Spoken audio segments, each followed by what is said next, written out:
उधर रूस ने दावा किया कि यूक्रेन के पास हथियारों और सैनिकों की कमी हो गई। जंग की शुरुआत से ही कई पश्चिमी देश यूक्रेन को लगातार हथियारों की मदद भेज रहे हैं, लेकिन रूस के मुताबिक उसके बावजूद यूक्रेन की फौज के पास हथियारों की कमी हो गई।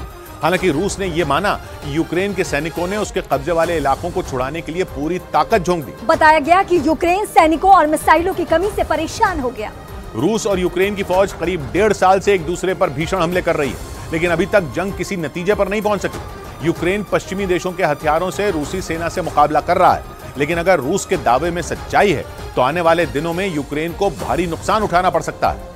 इस बीच अमेरिका ने दावा किया कि उसकी खुफिया एजेंसी ने आतंकी संगठन अलकायदा से जुड़े एक लड़के को हथियारों के साथ गिरफ्तार कर लिया। आरोप है कि वो लड़का अमेरिका में आतंकी हमले की साजिश रच रहा था, जिसे अमेरिका की खुफिया एजेंसी FBI यानी फेडरल ब्यूरो ऑफ इन्वेस्टिगेशन ने नाकाम कर दिया और उसे फिलाडेल्फिया से गिरफ्तार कर लिया। पकड़े गए लड़के की उम्र 17 साल बताई गई। उसके पास से FBI ने कई बंदूकें और विस्फोटक बरामद किए। इसके साथ ही उसके पास से कई ऐसी चीजें मिली जिनका इस्तेमाल हथियार और बम बनाने में किया जाता है। FBI के मुताबिक पकड़े गए लड़के के तार आतंकी संगठन अलकायदा से जुड़े हैं और वो अमेरिका में एक बड़े आतंकी हमले को अंजाम देने की फिराक में था।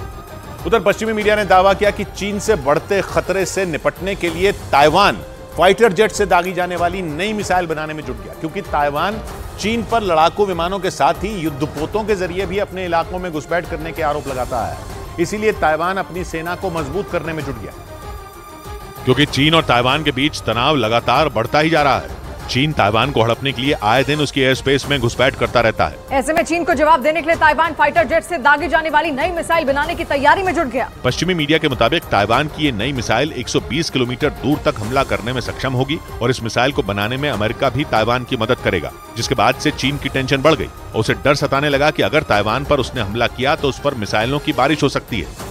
इस बीच चीन के रक्षा मंत्री ने ताइवान के मुद्दे पर अमेरिका को बड़ी चेतावनी दे दी। रूस के दौरे पर गए चीन के रक्षा मंत्री ने 2 टूक कह दिया कि अमेरिका आग से खेलने की गलती ना करे, वरना इसका अंजाम बहुत बुरा होगा।